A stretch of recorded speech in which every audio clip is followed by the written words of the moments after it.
আসসালামু আলাইকুম, সবাইকে স্বাগতম। ডিজিটাল প্রযুক্তি বিষয়ে পাইথন প্রোগ্রাম ব্যবহার করে দুইটি সংখ্যার গড় কিভাবে নির্ণয় করা যায় তা সহজভাবে আলোচনা করার চেষ্টা করব। আলোচনায় আছে আমি মোহাম্মদ সিরাজুল ইসলাম, প্রভাষক, বরিশাল সরকারি model school and college, Barishal. চলুন শুরু করা যাক। তো এই যে লক্ষ্য করি, পাইথন প্রোগ্রামটি আমি রান করেছি। তো পাইথন প্রোগ্রামটি রান করলে এই ধরনের একটি উইন্ডো আসবে। এখানে দুইটা অংশ, প্রথম অংশটি হচ্ছে কোড লেখার জন্য বা প্রোগ্রাম লেখার জন্য, আর নিচের অংশটি হচ্ছে আউটপুট দেখার জন্য। এখানে যা লিখবো তার আউটপুট এখানে দেখতে পাবো।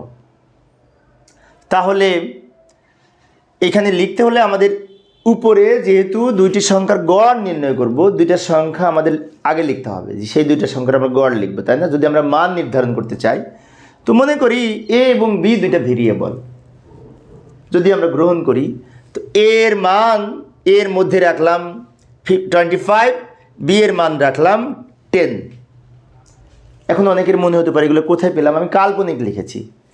এ এবং বি হচ্ছে ভেরিয়েবল। এখন ভেরিয়েবল কি পূর্বে আলোচনা করেছি, চলক, তাই না? বাংলায় বলে চলক।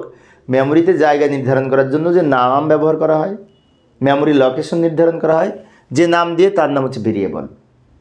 এবং এর মান আমরা রেখেছি 25, বি এর মান রেখেছি 10। এখন এই দুটো সংখ্যা যদি যোগ করি, যোগ হবে, ভাগ করলে ভাগ হবে, কিন্তু আমরা কি করব? গড় নির্ণয় করব। তো গড় নির্ণয়ের সূত্র কি? এ আর বি যোগ করে 2 দিয়ে ভাগ হবে, যেহেতু দুটো সংখ্যার গড়। এখন এই গড়টা আমরা আউটপুট আকারে দেখতে চাই। তো আউটপুট আকারে কোনো কিছু পাওয়ার জন্য প্রোগ্রামের অন্যতম এই পাইথন প্রোগ্রামের ফাংশন হচ্ছে আউটপুটের জন্য প্রিন্ট ফাংশন। প্রিন্ট ফাংশন ব্যবহার করে আমরা প্রিন্টের মধ্যে এখানে যা লিখবো সেটি দেখতে পাবো। প্রিন্ট যেহেতু ফাংশন, ফাংশনের প্রতীক হিসেবে আমরা প্যারেন্থিসিস অফ ফার্স্ট ব্র্যাকেট দিব। এটা ফার্স্ট ব্র্যাকেট, কিন্তু প্রোগ্রামিংয়ের ভাষায় বলা হয় প্যারেন্থিসিস। এর মধ্যে যা লিখবো সেটা আউটপুটে দেখতে পাবো। এখন একটি বিষয়, সেটি হচ্ছে এটার মধ্যে আমরা গড়ের সূত্রটা লিখে দিব, এ যোগ বি ভাগ 2, কিন্তু এ আর বি আবার ব্র্যাকেটে রাখবো। এই যে সূত্রটা লিখবো, এ প্লাস বি ডিভাইডেড বলতে ফরওয়ার্ড স্ল্যাশ বোঝায়। এখন অনেকের মনে হতে পারে এখানে যে ব্র্যাকেট দিলাম, হ্যাঁ ব্র্যাকেট দিব, কারণ এই দুটো যোগ করে তো 2 দিয়ে ভাগ করবে। আমি যদি এখানে ব্র্যাকেটটা না দিই এখানে, তাহলে কী হবে? শুধু বিকে ভাগ করবে, একে ভাগ করবে না, তাই না? সূত্র অনুযায়ী এখানে ব্র্যাকেট দিয়েছি। আবার অনেকের মনে হতে পারে তাহলে যে আর একটা আমরা এখানে ফার্স্ট ব্র্যাকেট পড়েছে। এখন এই প্যারেন্থিসিসের বিষয়ের কথা হচ্ছে যে আমাদের একাধিক ফার্স্ট ব্র্যাকেট বা একাধিক প্যারেন্থিসিস পাশাপাশি দেয়া যাবে, একটার মধ্যে আর একটা দেওয়া যাবে, প্রবলেম নাই। কিন্তু এখানে সেকেন্ড ব্র্যাকেট দেওয়া যাবে না। সেকেন্ড ব্র্যাকেট আমরা সি প্রোগ্রামে ব্যবহার করি, কোনো কিছু ওপেন করে শেষ করার জন্য সি প্রোগ্রামে ব্যবহার করি, তাই না? একটি স্টেটমেন্ট শুরু থেকে শেষ হলে আমরা সেকেন্ড ব্র্যাকেট দিয়ে ওপেন করি এবং ক্লোজ করি। সেকেন্ড ব্র্যাকেট, যাকে প্রোগ্রামিংয়ের ভাষায় বলা হয় কার্লি ব্র্যাকেট। কিন্তু এখানে একাধিক ফার্স্ট ব্র্যাকেট ব্যবহার করা যাবে। এখন অনেকের মনে হতে পারে তাহলে কি পাইথনে কি সেকেন্ড ব্র্যাকেট ব্যবহার করা যাবে না?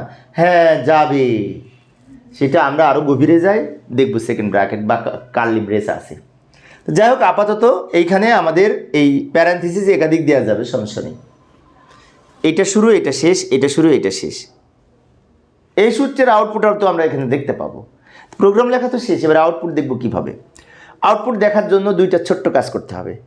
একটা ছোট্ট কাজ হচ্ছে, এখানে তো আমরা একটা ফাইলে লিখছি, ফাইলটা আগে থেকে সেভ করা আছে। কীভাবে সেভ করতে হয় পূর্বে দেখিয়েছি, ফাইল কীভাবে তৈরি করতে হয়। এবার এখানে সেভে ক্লিক করলে প্রোগ্রামটি সেভ হবে, অটো সেভ হবে সেভে ক্লিক করলে। তারপরে সেভের ঠিক ডান পাশে এখানে রান বাটন আছে, এই রান বা প্লেতে ক্লিক করলে এটা যোগ করে 2 দিয়ে ভাগ করে ফলাফলটা এখানে দেখা যাবে।